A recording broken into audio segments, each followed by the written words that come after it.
हमने आज 33 विधानसभा क्षेत्र कवर कर लिया। लोगों में बहुत उत्साह और बहुत जोश है। बहुत बड़ी मात्रा में चौधरी साहब के जन्मदिवस पे आएंगे और केवल चौधरी साहब का सम्मान दिवस मनाने नहीं, उनके प्रति श्रद्धा सुमन अर्पित करने नहीं, बल्कि पूरे देश को एक मैसेज देंगे कि अगली सरकार जो है हरियाणा प्रदेश में इंडियन नेशनल लोकदल पार्टी की बनेगी, जहां हम भाजपा को सत्ता से बाहर कर देंगे।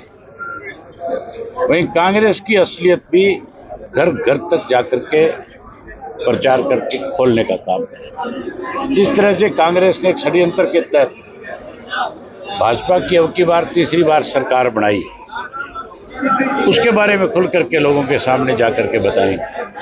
अब प्रदेश का हर व्यक्ति इस बात से अच्छी तरह से परिचित है कि इस बार किस तरह से भूपेंद्र सिंह हुड्डा ने वोट की चोरी करके, अपने ही वोट की जो कांग्रेस के पक्ष में जा रहा था, जहां कांग्रेस के एमएलए जीत रहे थे, उन्हीं के वोट चोरी करके कैसे बीजेपी के पक्ष में उसको जिताने का एक षड्यंत्र किया। अब वो भी समझ में आ गया। मैं एक उदाहरण देता हूं आपको।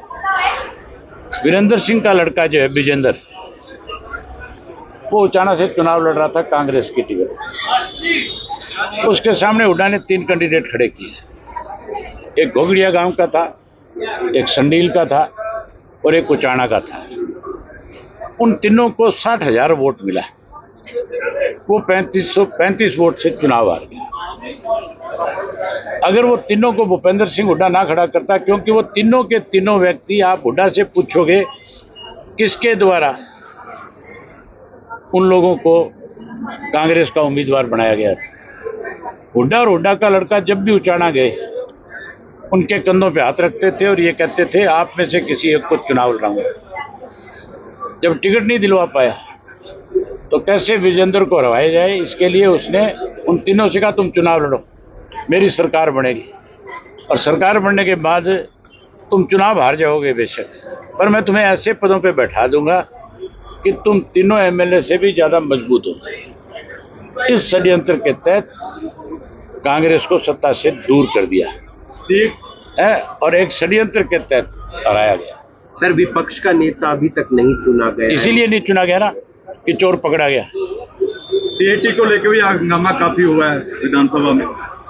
ये जो एग्जाम हुए, आप ये देखो, कह रहे हैं कि हम बेरोजगारी दूर कर रहे हैं, ये तो बेरोजगारी बढ़ा रहे हैं। 13 लाख बच्चे तो एक एग्जाम देने के लिए गए हैं। उससे पहले जो एग्जाम है उसमें कितनी बड़ी संख्या में लोग आए होंगे, कितने ओवरेज होंगे इन 11 साल में। आप इससे अंदाजा लगा सकते हो कि हरियाणा में 30 से 35 लाख पढ़ा लिखा युवा आज बेरोजगार है। कांग्रेस ने भी अब संगठन बना लिया है सर। कहाँ बना लिया संगठन? जो अपोजिशन लीडर नहीं बना सके, संगठन कैसे बन गया उनका? जिला अध्यक्ष वगैरह। ये ऊपर से ठप्पे लगे हैं। ये कुछ चुनाव नहीं है, ये तो ऊपर से ठप्पे लगाए गए हैं, इसी को बना दिया जाए। लगातार प्रदर्शन भी करना चाहिए। जिस जाति ने विशेष रूप से कांग्रेस को मजबूती प्रदान करी थी, उसको तो उस संगठन से बहुत दूर कर दिया।